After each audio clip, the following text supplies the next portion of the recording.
This is the video blog of Thomas F. Coleman for March 3rd, 2021. The blog is a service of Spectrum e-News, the editorial and news division of Spectrum Institute. Today, I want to focus on a commentary that I wrote that was published in the Los Angeles Daily Journal, which is California's legal newspaper, read by some 7,000 attorneys and judges and legislators.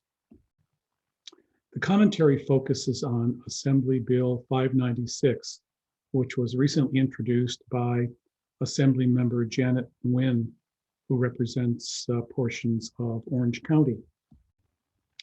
The bill deals with court-appointed counsel in probate conservatorship cases, and it was introduced by the Assembly member at the request of the California Lawyers Association on behalf of its trusts and estates section. That section has about 7,000 law firms that are in the business of practicing law in the probate courts of California. I was alerted to this bill by Attorney John Pollack, who is the director of an organization promoting the civil right to counsel. And when I first looked at it, I was trying to figure out what the purpose was of this bill. And so I dug deeper and read it more carefully and more carefully. And the more I read, the more concerned I became. My commentary calls it a Trojan horse because it's looks rather benign on the surface. But as you get into the details, and as you know, they say the devil's in the details, it's a major threat to the right of counsel for people with communication disabilities. So the title is called California Bills, a Trojan Horse, Diminishing the Right to Counsel. And there are two sections of the bill, both of which have major problems. One of them purports to clarify California law about the role of a court-appointed attorney, saying that the attorney should be an advocate. I don't believe that goes far enough because there are provisions of California case law that say an attorney should be a zealous advocate, not a passive advocate, but a zealous advocate. And the bill does not say that. Also, there's two components of the role of an attorney. One is to defend the person's rights, and the other is to advance their expressed interests. That is, if the person says, here's what I want, then the attorney is supposed to do that. But what if the person can't say what they want, or they're confused about what they want? Or for some reason they can't communicate what they want because medication impairs their communication, or some other disability impairs their ability to express themselves. There's still a role for an attorney to defend the rights of that individual, and in the conservatorship case, to make sure that the individual's rights are being respected. So this bill completely ignores the role of the client, or the role of the attorney to defend the rights of the individual, to make sure that they get due process of law, that the judge does what the judge is supposed to do, that the court investigator is appointed and makes a proper investigation, for the attorney to investigate the facts, to make sure that the individual has a conservator appointed, if one is going to be appointed, who's qualified and who won't be abusive, etc. There are plenty of things for an attorney to do to advocate and defend on behalf of a client, even if that client cannot communicate.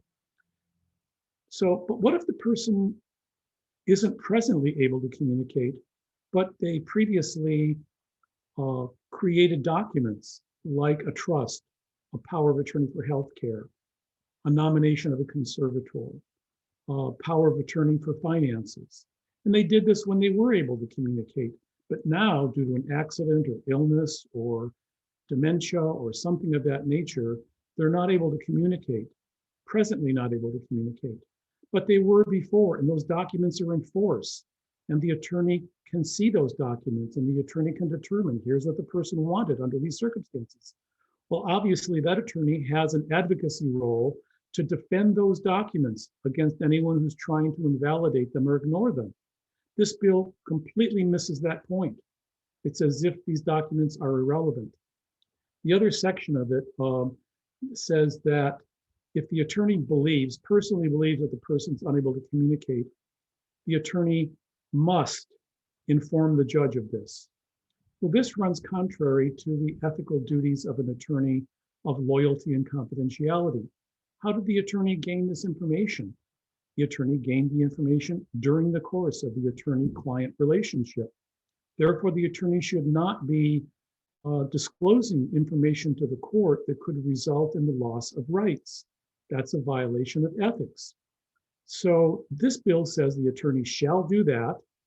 And then once the attorney does that, the court's supposed to decide if the person's unable to communicate.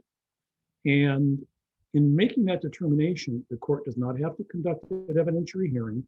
The court does not have to appoint an expert. No Americans with Disabilities Act accommodation assessment needs to be done. The court can make the determination on the basis of declarations filed under penalty of perjury, but those declarations can be filed by lay people, including people who are in opposition to the senior or person with a disability, who may have an incentive to omit facts or to distort facts. So the judge can make this determination without ever laying eyes on the litigant, even once, without a hearing, and without any expert evaluation. And then once the judge makes that determination, then the court must kick the attorney off the case and instead appoint a guardian ad litem.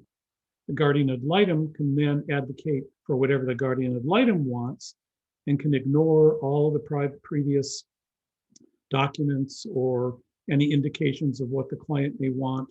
The guardian ad litem's loyalty is to the court, not to the client. There's no ethical duty of confidentiality. So under these truncated, abbreviated proceedings, a person can lose their right to advocacy counsel, a person who has communication disabilities.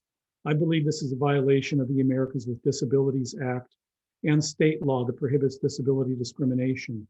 So for these and other reasons, this bill is not ready for prime time. And as I say in my op-ed article, this Trojan horse should not be let out of the legislative barn. Thank you for listening today. And if you would like, you can communicate with the author of this bill. That's Assembly Member Janet Nguyen from Orange County. And if you contact me at tomcoleman@spectruminstitute.org, I can give you the name and contact information for the staff person who is handling this bill. That's it for today's edition of the video blog.